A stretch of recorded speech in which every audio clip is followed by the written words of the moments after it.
સુરતમાં રિક્ષાના ભાડામાં વધારો કરવામાં આવતા મહિલાઓ વિફરી, હલ્લાબોલથી થયું ટ્રાફિક જામ।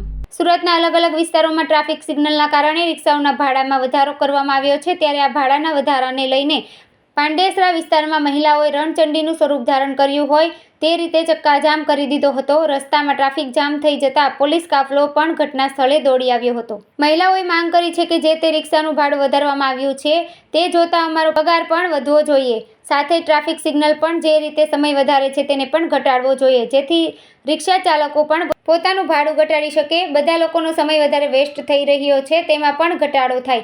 સુનિતા નામની મહિલાએ કહ્યું કે ટૂંકા દરના ભાડામાં પણ ખૂબ વધારો થયો છે। અમારી 3 મુખ્ય માંગો છે। રિક્ષાના ભાડા ઘટાડવામાં આવે, અમારો પગાર વધારવામાં આવે અને ટ્રાફિક સિગ્નલ પર જે લાંબો સમય છે તેને પણ ઘટાડવામાં આવે। આજે અમે 150થી વધુ મહિલાઓએ અહીં હલ્લાબોલ કર્યો હતો। જો કે પોલીસે આવીને मामलो शांत कराव्यो हतो, परंतु हमारी मांगणियों यथावत ज रहेशे।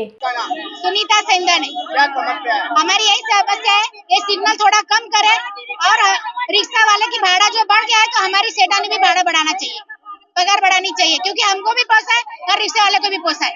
बस यही समस्या है हमारी। हम 100 जने 100-150 ज्यादा है। और क्या क्या मांगे आप? हमारी तो 2-3 ही मांगे, सिग्नल कम करे और पगार बढ़ाए और रिक्शा वाले में 3 ही जन बैठे, आगे कोई नहीं बैठना चाहिए। आगे आदमी बैठे चले लेकिन लेडीज नहीं बैठना चाहिए।